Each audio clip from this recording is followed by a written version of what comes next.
Acts of Apostles chapter 12 Peter's miraculous escape from prison.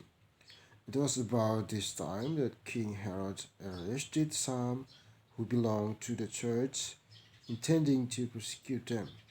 He had James, the brother of John, put to death with the sword. When he saw that he pleased the Jews, he proceeded to seize Peter also. This happened during the feast of the unleavened bread. After arresting him, he put him in prison, handing him over to be guarded by four guards out for soldiers each. Herod intended to bring him out of the public trial after the Passover. So Peter was kept in prison, but the church was earnestly praying to God for him. The night before Herod was to bring him to trial, Peter was sleeping between two soldiers, bound him with two chains, and sentries stood guard at the entrance. Suddenly an angel of the Lord appeared and a light shone in the cell. He struck Peter on the side and woke him up. Quick, get up, he said, and the chains fell off Peter's wrists. Then the angel said to him, put on your clothes and sandals. And Peter did so.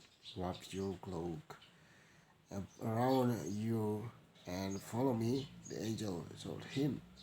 Peter followed him out of the prison, but he had no idea that what the angel was doing was really happening.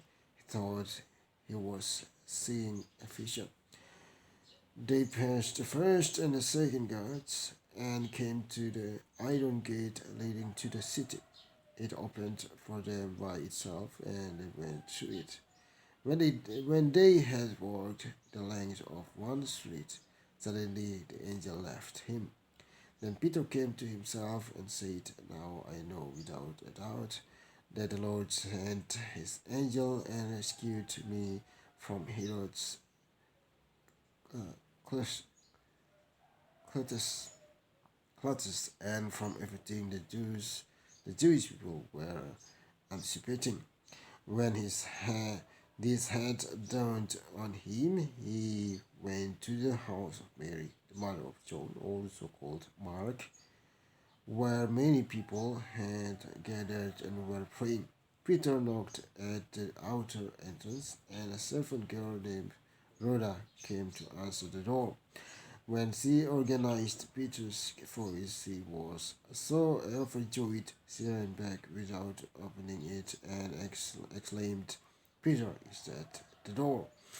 You're out of your mind, they told her. But she kept insisting that it was so. They said it must be his angel. But Peter kept on knocking, and when they opened the door and saw him, they were astonished. Peter motioned with his hand for them to be quiet and described how the Lord had brought him out of prison. Tell James and the brothers about this, he said, and then he left for another place. In the morning, there was a small commotion among the soldiers as to what had become of Peter. After Herod had so through search made him and did not find him, he cross-examined the guards and ordered that they be executed. Herod's death. Then Herod went from Judea to Caesarea and stayed there a while. He had been quarreling with the people of Tyre and Sidon. They now joined together and sought an audience with him. Having secured the support of Blastus, a trusted personal servant of the king, they asked for peace because they depend on the king's country for their food supply. On the appointed day, Herod, wearing his royal robes, sat on his throne and delivered a public address to the people.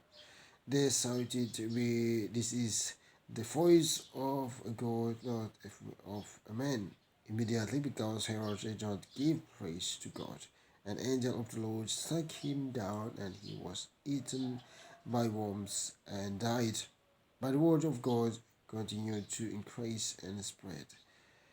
When Barnabas and Saul had finished their mission, they returned from Jerusalem, taking with them John, also called Mark.